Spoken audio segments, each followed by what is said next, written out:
Glad you could join the Q&A today with innovators and hashtag Black STEAM. I'm Gerard. Let's get inspired.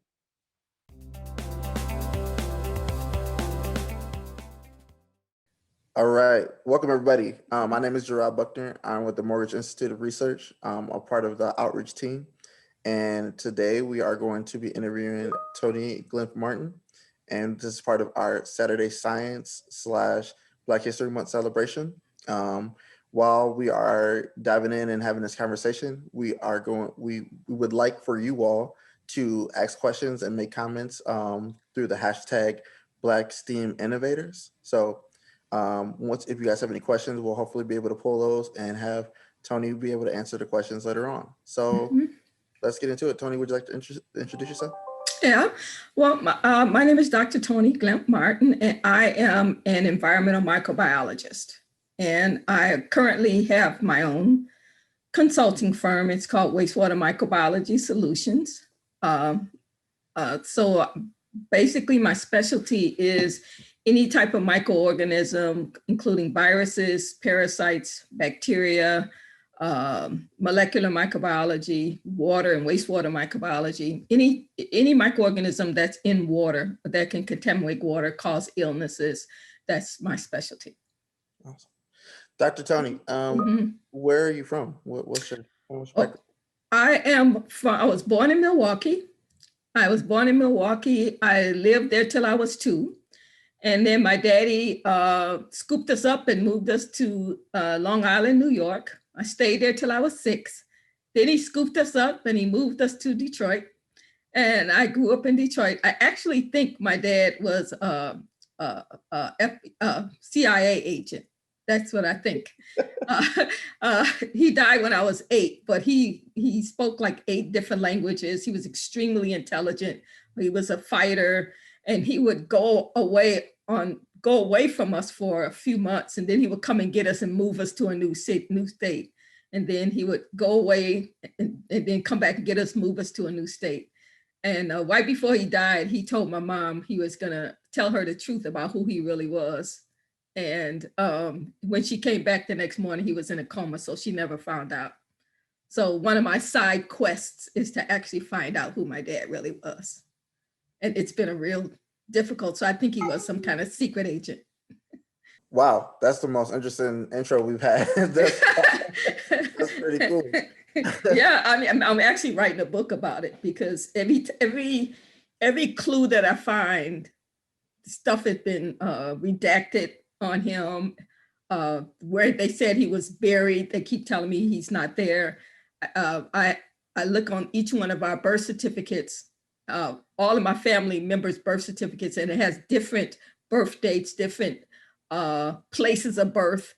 One of them says he was born in Sweden. One says he was born in Copenhagen, Denmark. One says he was born in Wayne, Michigan. One says Louisiana. One says Mississippi. So he's definitely someone who did not want to be found. Yeah, that definitely sounds like CIA to me. Yeah. So you had mentioned that you have a consulting firm. What's been the effects of that due to COVID-19? Okay, so a lot of what I do is I go into systems. I do a lot of on-site consulting, and because of COVID-19, I haven't been able to do that. But a big part of my work is doing workshops. So I actually do full hands-on microbiological workshops, and so I travel all over the country and do that. And so a lot of that has been shut down, but I'm doing a lot of webinars. And then I decided to get together a video crew. So I literally hired the actual video crew that does a Judge Mathis show. And so they came in, they videotaped me teaching my classes, actually doing the microbiological analysis. And so I put together online training courses. And so now instead of me having to travel there, people can actually log on to my website and download the online training courses, and they get credit for them. And then they can do it at their own pace. And so it's a really, really, really nicely done. So it saves me from doing a lot of the traveling that I was doing before. So it kind of works out that way. And then another part of my job is people send me samples in the mail. And so I get samples in the mail, I can analyze them. And so where I'm not actually going on doing a lot of on-site assessments, I can still do a lot of my work by just either online or just from samples being sent here. So like when people send water samples, is it like typically businesses that you're working with, or like can it be just like the average family that may want to send like a water sample from their backyard? Like who's the people you're working with? Okay, so no, my specialty is wastewater and drinking water, and so I kind of got to give you the story of how I got this, but because I actually decided to go to I won a full ride to medical school. And so while I was in a full scholarship to medical school, but while I was in medical school, I kind of realized I really didn't like being a doctor. Mainly because I just couldn't emotionally deal with sick people every day. It just made me really sad. And it takes a special person to do that. My hat's off, but I had a hard time separating myself emotionally from people being sick. And so I saw an advertisement for a job at a wastewater treatment plant. And when I went to that job as a microbiologist, I realized that wastewater treatment is a microbiological process. And so my undergrad, my master's, my PhD is in microbiology. And so I got really fascinated at how is it that microorganisms clean our water. And so people think they flush the toilet and they think it's going out into a river or something, but there's actually treatment facilities that house microorganisms that's just waiting there to eat your poop. And so these systems really rely on microorganisms to do the work. And so what I started doing was studying these microorganisms. And so you can tell how well that treatment system is operating by looking at those microorganisms. So when people have problems, they send me samples and I look at their microorganisms and I can say, okay, I can tell by the dominance of the different types or the characteristics, what's going on with the microorganisms, how well the treatment system is working, then I can give them recommendations on how to fix it. Yeah. We kind of talked offline a while ago and you talked about the big wigs that you're talking about. Can you do a little bragging about who you've been doing some work with? Big Coca-Cola, just Monogram Foods, all these different Frito-Lay, different really large companies, and then I can't think 80, 90 different municipalities. As a matter of fact, I have literally traveled all over the country, and then I work with companies in New Zealand and China, Russia. They actually wanted to send me to Russia. I just decided I didn't want to go to Russia, and Argentina. So just about every state in the United States, I've traveled and worked with the different industries and municipalities there. For you, what does it mean to be Black, like within this work? Oh God. Ready. When I started, it was in the late 70s and the early 80s, and so a lot of the laws and the harassment laws and stuff weren't in place. And then as a Black person, when you got a family, you just got to do what you got to do. So you take a whole lot of stuff because you got to go to work and you got to do what you got to do. And as a microbiologist and a female in an environmental field, it just wasn't a lot of females, and it definitely wasn't a lot of Blacks at the time. And so when they put me on a research team with 5 white guys, and when I walked in the door, they looked at me and they said, what are you doing here? I said, well, I'm part of the team. And they said, no, you're not. You can't even understand what we're talking about with your pea-sized brain. And they said, if you want something to do, you go out there and you clean the dishes, or you wash the dishes, or go clean the lab. Or if it was raining outside, they would have me go walk a quarter of a mile in the rain and get the truck and come back and get them so that they won't get wet and drive them around. And it just got to be to the point where it was really bad. And I literally remember just praying and saying, you know what, God, this is just not right. And I'm just gonna leave. And he told me to stay. He said, stay. And I was back in the back room, and I was trying to get the microscope to work. And one of the guys came past, they had a bucket of sludge. And if you ever worked at a wastewater treatment plant, the sludge is the solid part, that all the crap that comes out of the wastewater. And he said to me, if you want something to look at this. And so he threw that whole bucket of sludge on me, and it was on my hair and it's running down my face and getting in my mouth. And it was the most disgusting thing. And I just remember sitting there stunned, and I had a pipette in my hand, and I took the pipette and I put a drop on the slide, and I looked at it on the microscope, and I saw a bunch of microorganisms. And so so it became the running joke with those guys. So every day they would take turns, and they would come in, they would throw a bucket of sludge on me. And so I would just come to work and get prepared. And my supervisor was a part of the group. So I couldn't tell him and couldn't tell him. And so we had a pilot, a small pilot wastewater treatment plant.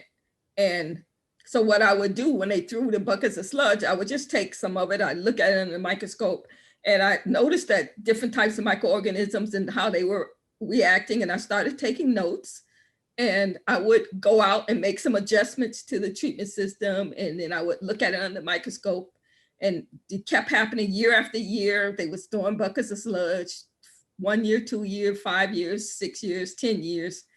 Finally, 16 years, I had enough. And by that time, I had been looking at these microorganisms for 16 years.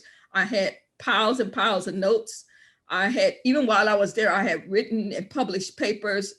And I would give it to my supervisor. He would take my name off of them, and he would publish my papers in their name without my name on the papers. So I stopped giving them information.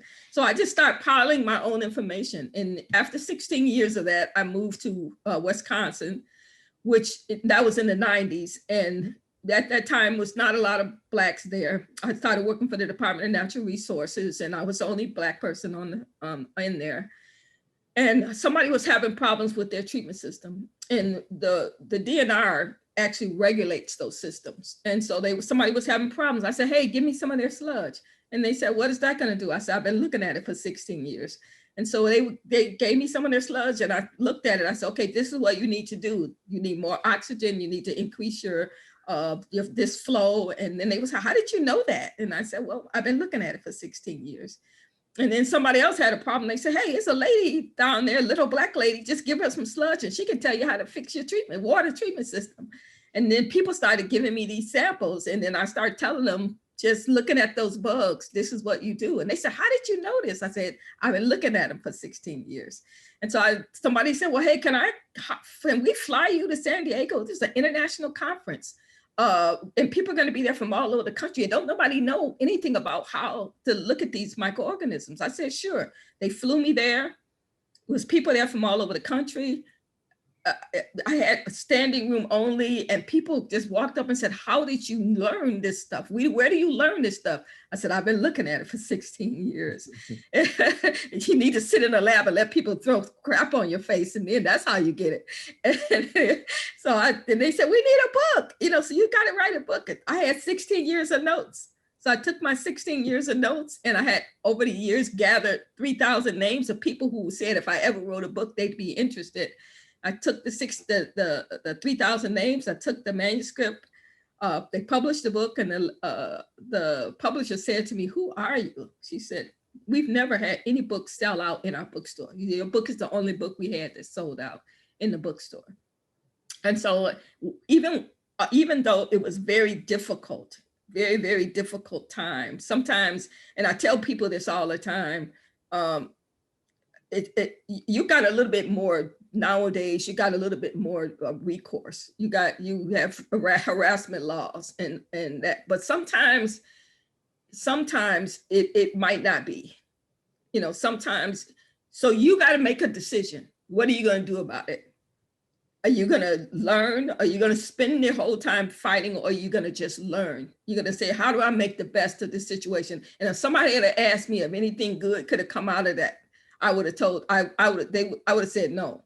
When I was going through it, I would have said no. But what it did do is I gained the knowledge that there's nobody in this world knows it like I know it. And so anybody that's looking for an expert, my name will come up, because you will not learn it in school. They do not teach it in school. You have to literally be in a back room with people throwing buckets of sludge on you to gain this knowledge. So it was knowledge gained. And it was gained because I was a Black female. And they thought they were making things worse for me. But it ended up 15 years later, that same place where those guys worked was going under because nobody knew how to operate it. And the new director was looking for an expert, and she found my name. And she said, I understand you used to work here. I said, yes, I did. She said, I want to hire you to come here and teach our staff. They didn't know it was me. Those same 5 white guys were sitting in the front row. They didn't know it was me because I was married and I had a new last name. But she walked me in and she said, I don't know if you guys know her. She said, but she's an international expert. She said, and we're lucky to have her. And they said, and you're going to throw away everything that you're doing. You're going to listen to her. You're going to do exactly what she says. You're going to get a copy of her book. You're going to read it.